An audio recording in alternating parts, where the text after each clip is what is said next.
All right, Joe, the playoffs are absolutely wild at this point, so I'm not going to waste too much time on an intro or anything. I want to get into these games. I will waste your time, though, for a quick shameless plug to make sure you like, subscribe, and comment, especially comments. I've responded to every single comment on my YouTube page so far, and I intend to keep on doing that. But yeah, let's talk some basketball. So obviously, Lakers Nuggets was absolutely nuts last night. You can see on the play here the final shot of Jamal Murray just taking this after they switch Anthony Davis onto him. He takes a contested long two over the reach from him. Great defense by Anthony Davis, but just games him. Oh my goodness, absolutely crazy. I stayed up to watch this game last night, and it's funny, my trainer was like, hey, make sure you get 7 hours of sleep last night. I said, but Lakers Nuggets is on. I can't do that. What if something crazy happens? And I texted him as soon as as soon as this shot went in, and I said, yeah, you can go just screw off. Like, I'm never listening to you. This is what I need to watch.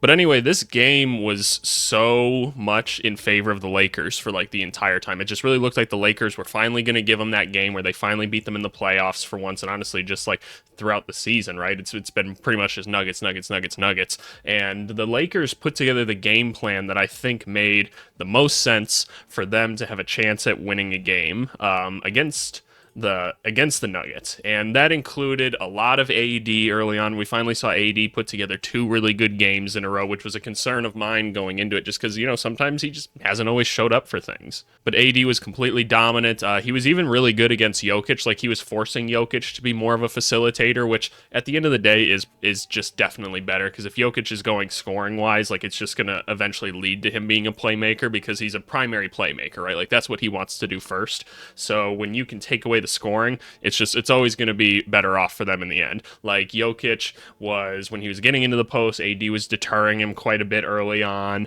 and on the other end, like I said, AD was really going right at Jokic, getting into the paint easily enough. Like, he was hitting his jumpers too. The pick and roll between LeBron and Jokic was really, really good, even with like D'Lo running it at times. Like, the Nuggets were switching a lot of those, and they were trying to bring some weak side help from the opposite corner, which a lot of times had a guard in it, like a Jamal Murray or Kentavious Caldwell-Pope. So a lot of times it'd be AD just trying to go up over those guys, right? And it was going to work every single time, and they just continued to just repeat it. It's something you guys have heard me say on the channel before. Like, if a play's working, just keep on going to it, and the Lakers have smart enough players to where that happens. And then you also just had like a good 3-point showing from the team overall. I mean, hell, we can see the statistic right here. The Lakers shot 43% from three. The Nuggets shot 23% from three, and they won. How is that even possible? I mean, look at this graph right here. Look at this win probability graph. Like, it was like, okay, yeah, we think the Nuggets are going to win. And then it was just, yeah, it's Lakers, like 90-some% chance. And there was like a little bit of a dip. What was this dip, out of curiosity? I want to see. I don't know exactly what shot this is, but that's fine. And then it just completely fell down. There were so many like game swinging plays in this, like the LeBron steal and jam over like Murray. I was like, nope, that's it. That's absolutely crazy. The Michael Porter Jr. shot, the KCP like dunk. Obviously, the Murray shot at the end was crazy, and like all the times Jokic got into the paint at the end and was just hitting them with an array of post moves that was just so beautiful to watch. It was just absolutely awesome. We can give some credit to guys like Aaron Gordon, who played like a really, really good defensive game. Michael Porter Jr. was super opportunistic the whole time, and Jamal Murray, who was just struggling. He struggled in the first game, and just so you guys know, I didn't cover the first games intentionally. I don't like to overreact to that stuff or anything. I just don't think that's good analysis. Like, we can always talk about what happens in those games, but I wanted to let at least 2 games go by before I talked about any of these games in the series. But yeah, no, Murray obviously just struggling so much in the beginning, and then coming back together to just put together an array of buckets, and obviously this timely shot at the end, like that's just elite right there, right? Like, making sure the team trusts you and everything. And it obviously seems like Coach Malone like really was pushing and be like, hey, keep shooting. But that's a tough thing for players to go through, right? Especially when you miss that many shots. Like, you try to keep the confidence up, but at the end of the day, you're like, well, I don't like to keep missing shots. That's not fun. I'd rather let someone else shoot it then. Like, that's always going to be the instinct, but when you can actually come through at the end for your team like this, that's absolutely huge. I felt like the Lakers kind of got away from some of the stuff that was working later in the game. Like, obviously, they switched Aaron Gordon onto AD, and that started working a lot better for them, and I'm sure they're going to probably stick with that going into the next game until they see the Lakers come up with a new counter to it, which hopefully we see. Hopefully Darvin Ham has a new wrinkle for them. If not, I'm sure LeBron James does,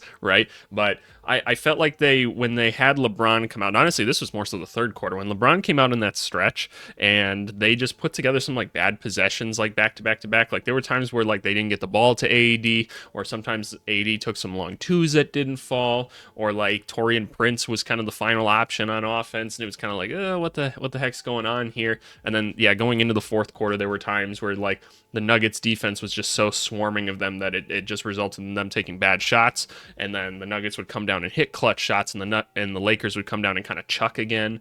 It's like it was such a bad combo, but they kept almost putting them away, and then Nuggets just kind of got you at the end. But oh hey, shout out to D'Angelo Russell, by the way, absolutely killer game. Like he was all over the place. He was awesome. Like honestly, a big part of this 3-point percentage is him. So just credit to them.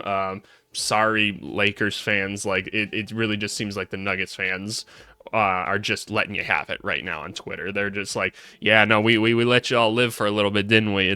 I'm so sorry. That is an absolutely brutal way to go down. All right, let's talk Knicks Sixers now. So I actually had a thumbnail made for this video after this game, which included like DiVincenzo or whatever, but y'all never get to see it because as soon as that game happened, I went straight to opening up Canva, and I was like, well, now Jamal Murray gets to be the face of my thumbnail. So there it is. But this was an elite game, and already I've been on Twitter this morning while I was getting ready and everything, and I'm just like, oh my God, there's so much controversy around this game. Knicks and Sixers fans both so passionate and just going at each other.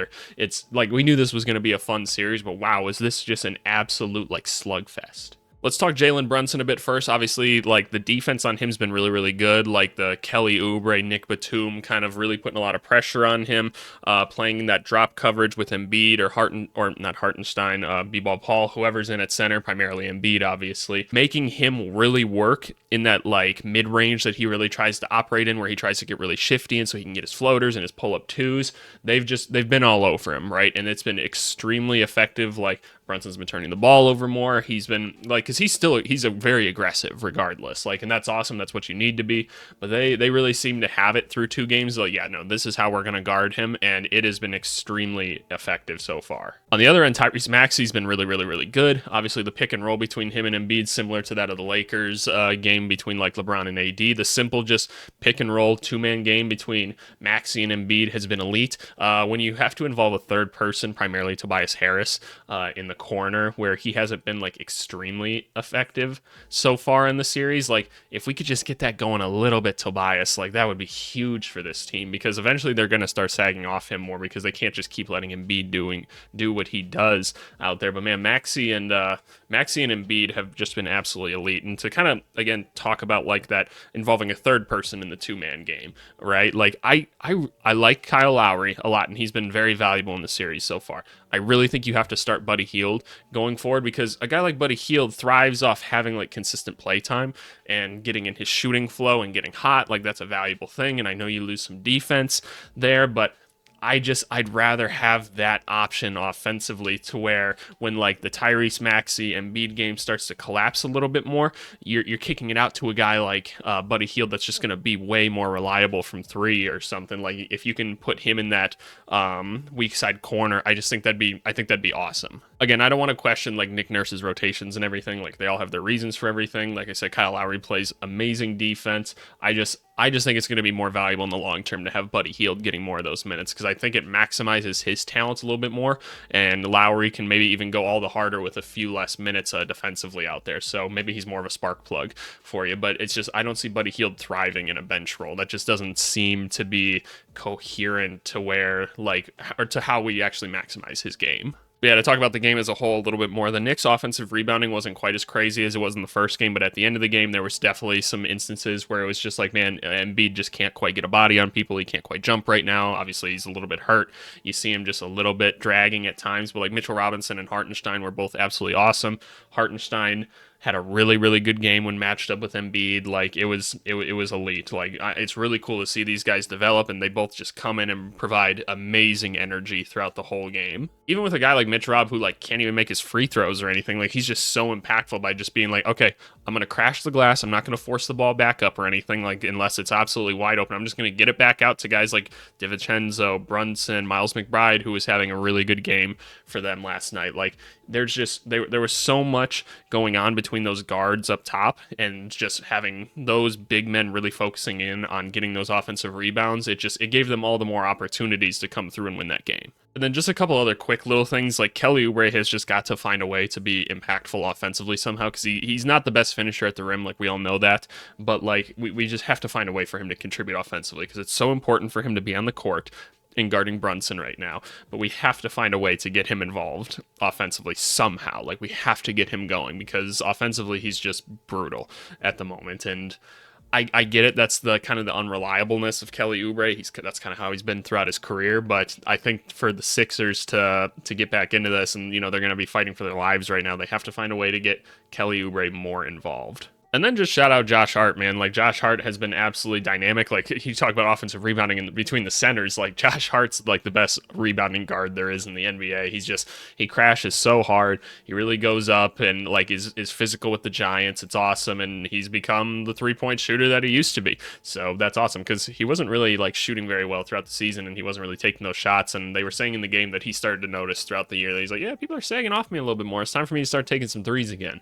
So good to see Josh Hart hitting from there. We'll see if he can actually keep it up, but Sixers, you're going to be fighting for your lives. I'd be pretty shocked if they didn't win the next game. It just feels like they're going to, like it's going to be rocking in Philly, and I feel like Embiid's just going to really give it to those centers, but I guess we'll see. All right, and then finally, Magic Cavs. I know you guys don't care about this game as much, and I know I don't, because I only watched it up until halftime, in all honesty. Normally I try to watch all these games and everything, but the Knicks-Sixers game took place at around the same time. So I watched this game to half, and I was like, nope, okay, that's enough.